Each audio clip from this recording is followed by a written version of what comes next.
શું ગુજરાતની અંદર સરકારી કર્મચારીને લાફો મારવો, હળદૂત કરવા, ગાળ બોલવી એ સત્તા પક્ષના નેતાઓને શોભે છે? જો આ બધું થાય અને સત્તા પક્ષના ચૂંટાયેલા સદસ્ય હોય કે નેતા હોય તેમની સામે જો કોઈ કાર્યવાહી ન થાય તો સવાલ અહીંયાથી એ ઊભો થાય છે કે ભારતીય જનતા પાર્ટીના નેતાઓને કેમ આ બધું જ કરવાની છૂટ છે?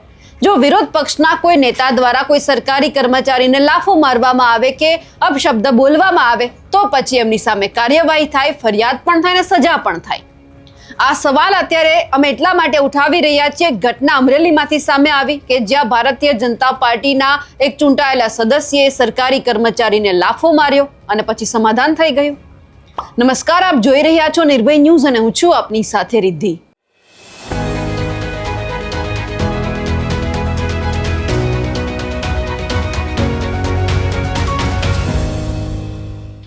આમ જોવા જઈએ તો આપણે હંમેશા એવું જોયું છે કે કાયદો બધા માટે સરખો છે, પણ સવાલ જ્યારે ભારતીય જનતા પાર્ટીના નેતાઓની સાથે આવે છે ત્યારે આ કાયદો ક્યાંક બદલી જતો હોય એવું લાગે છે.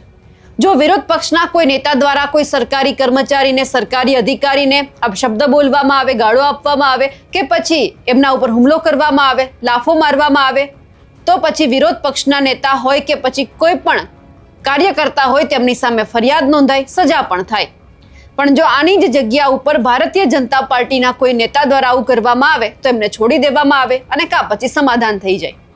આ વાત અમે આજે એટલા માટે કરી રહ્યા છીએ કારણ કે જે ઘટના અમરેલીમાંથી સામે આવી, સાવરકુંડલા નગરપાલિકાના વોર્ડ નંબર 8ના ભારતીય જનતા પાર્ટીના ચૂંટાયેલા સદસ્યએ પોતાની સત્તાના નશામાં કાયદો હાથમાં લીધો હોવાનો આક્ષેપ છે. કોઈ કારણોસર ઉશ્કેરાઈને ભાજપના આ સદસ્યએ પાલિકાના પાણી પુરવઠા વિભાગના કર્મચારીને જાહેરમાં લાફો મારી દીધો. ઓન ડ્યુટી સરકારી કર્મચારી પર શાસક પક્ષના સભ્યએ હાથ ઉપાડતા જ આખી નગરપાલિકા સ્ટાફમાં ફફડાટ અને રોષ પણ ફેલાઈ ગયો. લાફાકાંડથી આક્રોશિત થયેલા પાલિકાના તમામ કર્મચારીઓ ભેગા થઈને તાત્કાલિક ચીફ ઓફિસરની ઓફિસમાં પહોંચ્યા અને સભ્ય સામે કડક પગલાં ભરવાની માંગ પણ કરી. પણ ક્યાંય કડક પગલાં ભરવામાં ન આવ્યા અને સીધી જ વાત સામે આવી સમાધાનની. આ વિવાદ વધુ વણસે અને પોલીસ મથકે ફરિયાદ સુધી વાત પહોંચે તે પહેલા જ ભારતીય જનતા પાર્ટીના સ્થાનિક સંગઠને ડેમેજ કંટ્રોલ શરૂ કર્યું. પાલિકાના પ્રમુખ અને ચીફ ઓફિસરે રોષે ભરાયેલા કર્મચારીઓ સાથે ખાસ બેઠક યોજીને તેમને શાંત પાડવા અને સમજાવવાના પૂરતા પ્રયાસ હાથ ધર્યા. રાજકીય વર્તુળોમાં ચર્ચા એ છે કે શાસક પક્ષની આબરૂ બચાવવા માટે આ મામલાને કાનૂની વિવાદ બનાવ્યા વગર આપસી સમજાવટથી ગીનાઠામાં ઘી પાડી દેવામાં આવ્યું.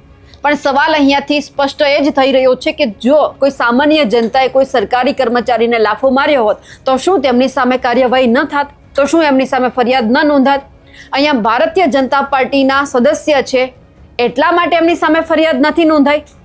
આ સવાલ આજે ગુજરાતની જનતા પૂછી રહી છે. સામે પક્ષે અમે સરકારી કર્મચારીઓને પણ કહેવા માંગીએ છીએ કે જો કોઈ વિરોધ પક્ષના નેતા દ્વારા કે પછી સામાન્ય જનતા દ્વારા તમારી સાથે આવું કોઈ વર્તન કરવામાં આવ્યું હોત તો શું તમે શાંત બેસી જાત?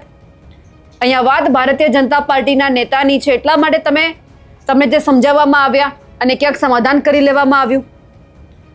સવાલ આજે કાયદા ઉપર એટલા માટે થઈ રહ્યો છે કે જો કાયદાની વાત બધા માટે લાગુ પડતી હોય તો આ કાયદો બધા માટે એક સરખો જ લાગુ પડવો જોઈએ.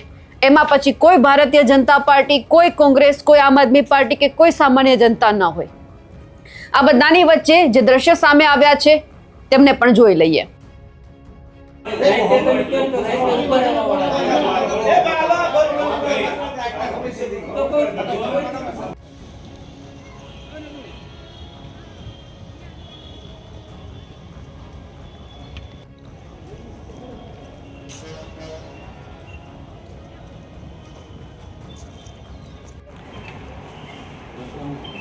પ્રશ્ન સાહેબ એવો હતો, મેં તમને કાલ રાત્રે જાણ કરી હતી, જાણ કરી હતી કે સાઈડ આવું પબ્લિકનું આપણો માણસ છે પોતાનું બંધારણનું માન સચવાય એ રીતે વ્યવહાર આપણે કરવાનો થાય.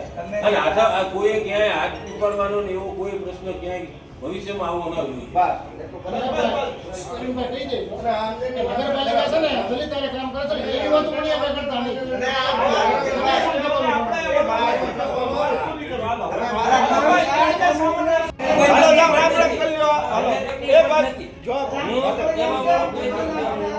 એલા ભાઈ આપણે બધા મિત્રો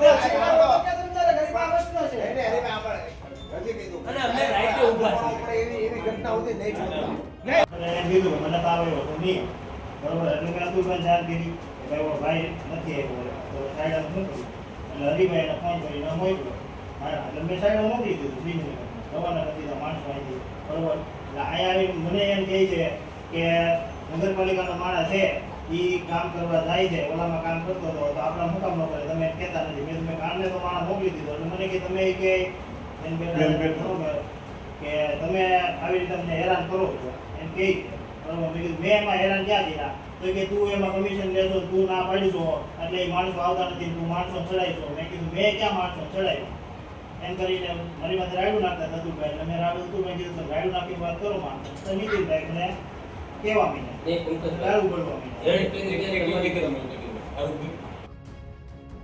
હવે જે આ ઘટના સામે આવી છે તેમને લઈ આપ શું માનો છો કમેન્ટ કરીને ચોક્કસથી જણાવજો સાથે જ અમારી નિર્ભય ન્યૂઝ ચેનલને લાઇક શેર અને સબસ્ક્રાઇબ કરવાનું ભૂલશો નહીં નમસ્કાર